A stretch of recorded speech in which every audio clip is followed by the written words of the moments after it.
Ребята, всем привет! Сейчас будет видео из серии «Я у мамы моделист», где я обозреваю модели своих зрителей, где каждый желающий может прислать любую модель, вплоть от маленькой машинки, мотоцикла до какой-нибудь большой диорамы и с корабля, самолета, да все что угодно. И я сделаю небольшой обзор, дам какие-то ценные советы, надеюсь, и просто могу повосхищаться, да и покритиковать вашу работу.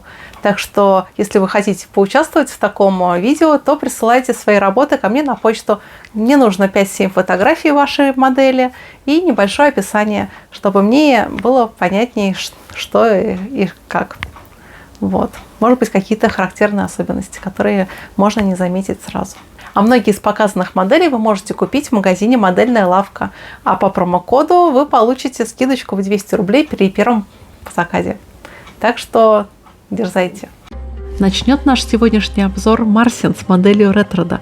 Да-да, я уже тоже успела удивиться, крысиный рот. Модель выполнена из пластика в 25 масштабе, и модель вышла впечатляющей. Например, очень классно дополняет образ железный крест на облицовке радиатора, этакий автомобиль генерала Черепа из «Капитана Америки». По модели могу отметить, что классно проработаны глянцевые детали, например, крыша.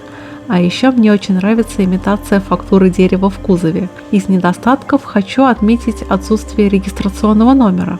Он бы неплохо дополнил модель. Также на таком крутом двигателе полностью отсутствует проводка, а он ведь неспроста так брутально торчит наружу. Думаю, проводка классно бы дополнила образ этого ретрода. Александр прислал модель плавающего танка Т-38 в 35 масштабе. В глаза сразу бросаются фигурки. На них видны классические ошибки новичков в росписи фигур. Они глянцевые. Одежда редко, когда бывает глянцевой, особенно рабочая, и особенно в 30-е годы прошлого века. Также фигуры не очень аккуратно окрашены. Например, на некоторых местах есть неровные переходы краски. А если говорить о модели танка, то окрашен он для новичка очень даже неплохо, даже очень аккуратно. Но в глаза бросается не очень аккуратная декаль красной звезды, но это больше претензия к производителю набора. И чтобы это исправить, я рекомендую перед нанесением декали покрыть модель глянцевым лаком, а потом нанести декаль и на нее потом нанести матовый лак. Андрей из Питера, и ему, кстати, 11, и он прислал модель Тайфуна К от звезды. Видна не очень удачная декаль военной полиции. Это, кстати, довольно сложная декаль для нанесения на эту модель, и я на своем Тайфуне, например, не смогла это сделать аккуратно и забила. На шинах классно смотрится грязь. Кстати, модель окрашена кистью, и покрашена она очень неплохо. А вот стекла не затонированы. На таких КАМАЗах стекла имеют характерный зеленый оттенок. Но модель получилась все равно очень даже впечатляющей. Роман из Ужгорода показал истребитель танков Хетцер. Модель выполнена из бумаги в 35 масштабе. И модель вышла немножко темно-мрачной, отражающую суть германской армии. Цвет получился то ли черный, то ли совсем темно-серый. Лично я бы сделала чуточку модель посветлее. Очень дисгармонично смотрится огромный крест на борту машины, как будто он перекочевал с немецкого самолета. Крест на бронетехнике должен быть немножко поменьше. А вот мостовая получилась очень здорово. Каждый камешек имеет свой оттенок, что очень правильно. И я бы добавила немножко пыли между плитами. А так, очень даже впечатляющая модель или даже диорама. Влад из Москвы прислал диораму, изображающую пушку ЗИС-3 на боевой позиции. Сама диорама выполнена очень интересно, вот пушка окрашена без изысков, что ли. На такой крутой диораме хотелось бы видеть более детально проработанное орудие. Например, чтобы это сделать более интересно, можно попробовать просто пройтись смывкой. А что такое смывка и как ее применять, вы можете увидеть у меня на канале практически в каждом видео с окраской модели. Любопытен плакат на стене. Видимо, он придавал плюс 5 к урону.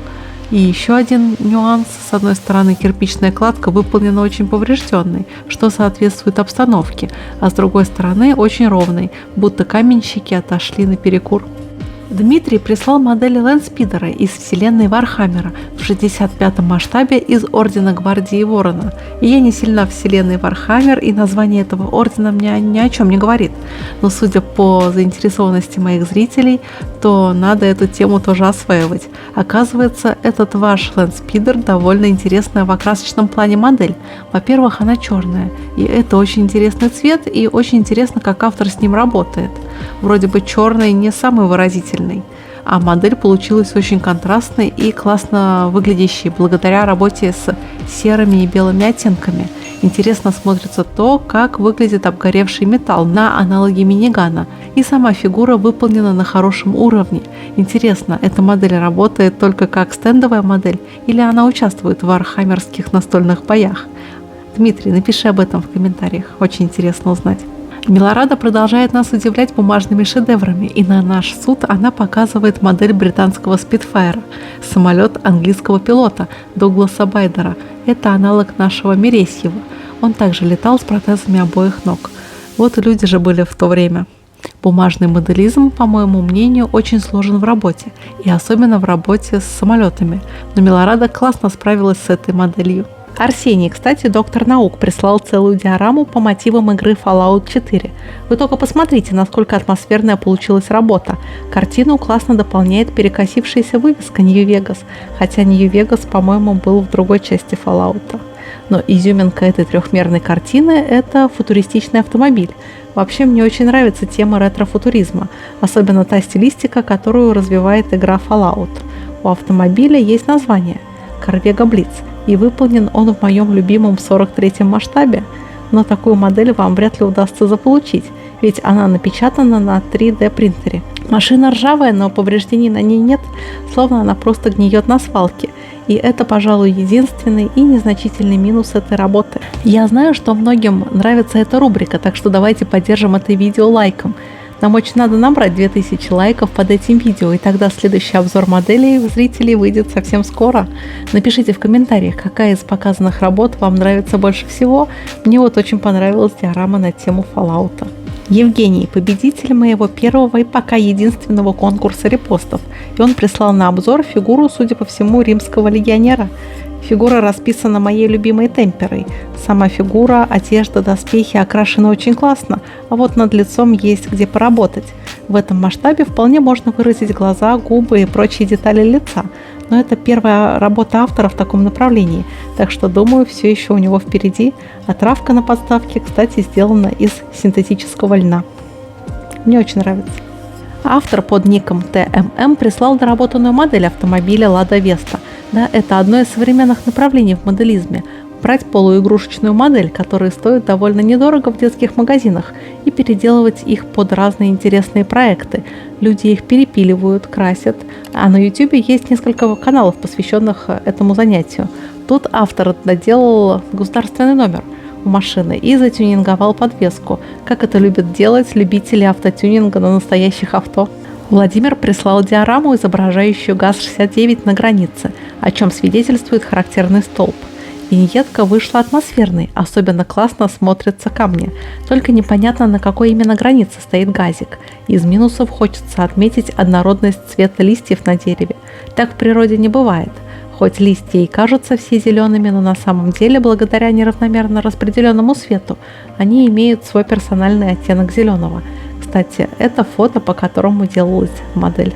Александр прислал серьезную работу. Это Т-34-85 в 35 масштабе от Мини-Арта. Модель изображает машину производства 112-го завода. Ну и что я могу сказать? Модель вышла с художественной точки зрения очень шикарной. Просто не знаю, как по матчасти, но модель вышла образцовой. Обратите внимание, как она сфотографирована. Белая машина на черном фоне всегда будет выигрышно смотреться. У модели очень классно выглядит грязь, очень уместный полуоблезлый камуфляж. Модель вышла просто на заглядение. Дмитрий из Иркутска прислал модель российского тигра от звезды в 35-м масштабе. Как он сам написал, при окраске он следовал всем заветам самого Мигеля. Что ж, давайте посмотрим, насколько заветы Химинуса помогли сделать модель классно. А получилось действительно классно, и дело даже, наверное, все-таки не в технике от Химинуса. Классно выполнен российский камуфляж с характерными округлыми линиями. Из минусов я могу отметить только отпечаток пальца на лопате, или это просто совпадение, или так просто легла грязь. Второй недостаток – это однородный цвет самой грязи. И еще один недостаточек – это отсутствие грязи на элементах подвески, в то время как на внешних элементах кузова ее предостаточно. Такие ляпы я тоже иногда совершаю, так что это, можно сказать, классическая ошибка. Иван прислал модель машины, на которой он сам работает, и это пожарный автомобиль на шасси КАМАЗа, правда доработанный. Обратите внимание, что Иван, судя по фото, работает в пожарной охране нефтеперерабатывающего завода, а надстройку он сделал из оргстекла.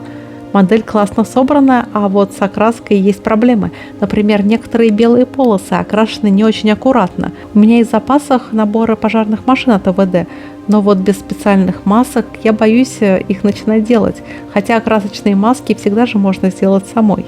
Еще на мордочке КАМАЗа не хватает характерной надписи «КАМАЗ», что немного портит восприятие модели. Макс прислал на обзор модель Урала в 35-м масштабе от Звезды, и сделал он его в необычном амплуа, в виде сельскохозяйственного трудяги. Мне Урал в таком виде, если честно, нравится больше. Красивый синий цвет делает любую машину более нарядной.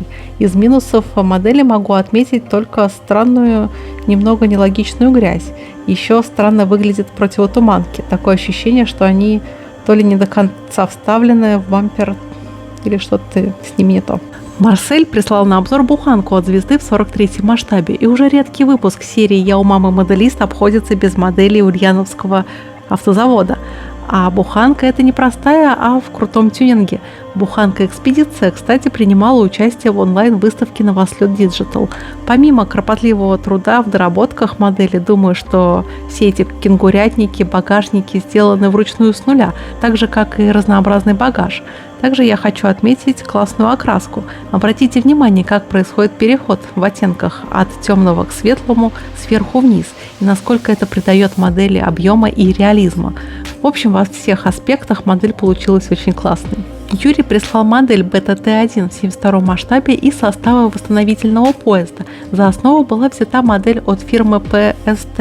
И это еще те дрова. Плюс было сделано очень много доработок. И цвет получился очень классный, синий. Это очень необычно для машин, созданных на базе танка ИС. Модель классно окрашена, и придраться в плане окраски тут не к чему. Единственное, странно, наверное, выглядит надпись «Инвентарный номер» на передней части машины. Мне кажется, она выполнена не совсем масштабно. А для такой оригинальной машины, да и еще для 72-го масштаба, модель вышла очень классной. Михаил прислал на обзор модель немецкого внедорожника «Кибель военно» в 35-м масштабе от Итальери. Кстати, немецкие военные автомобили довольно редкие гости в моих обзорах моделей зрителей. Модель сделана специально грязной, неплохо смотрятся комки грязи, и это очень фактурно. Давайте приступим к недостаткам модели.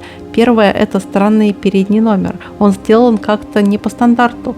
Цифры должны быть на белом фоне, так же, как это сделано на заднем номере. И второй недостаток – это не прокрашена рама ветрового стекла. Для окраски рамы я советую пользоваться масками из скотча.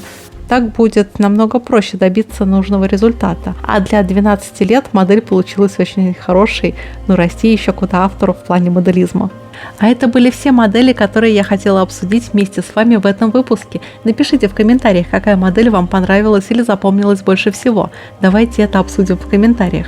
Если вы тоже хотите поучаствовать в этой рубрике, то присылайте 5-7 фото своей работы мне на почту dashamodels@mail.ru.